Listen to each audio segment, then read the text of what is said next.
So good morning guys, dahil wala tayong ulam for today's video, ulamin natin to.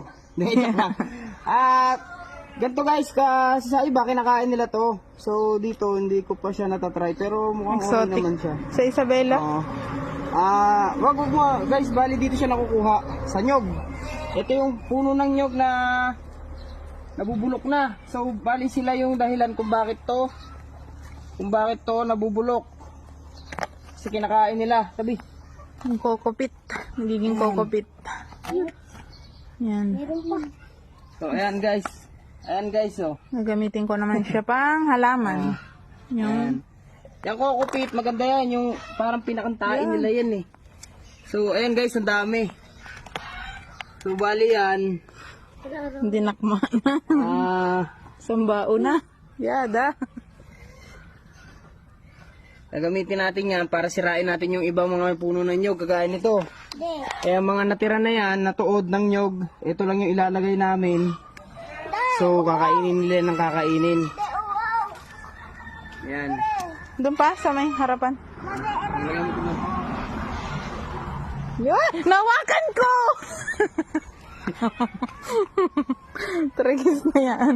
Nakakakilabot naman. Doon ka pala labot, ang bait-bait na ito. Kina. Oo.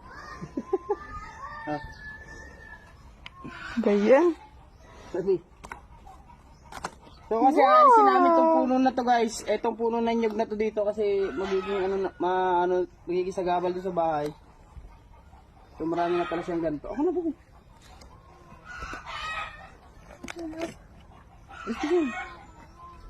Yan.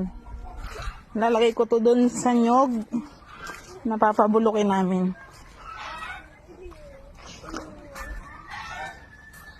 Yan guys. To, may punla ako ditong pechay.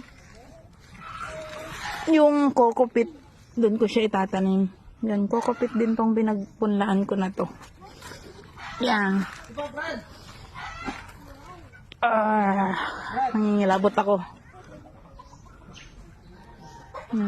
Para malesen po yung upa namin sa paghukay nito once na pina-extend ulit namin yung bahay. Gawa ng ito ay iuupa pa rin namin ang paghukay. Yan. Matigas kasi siya.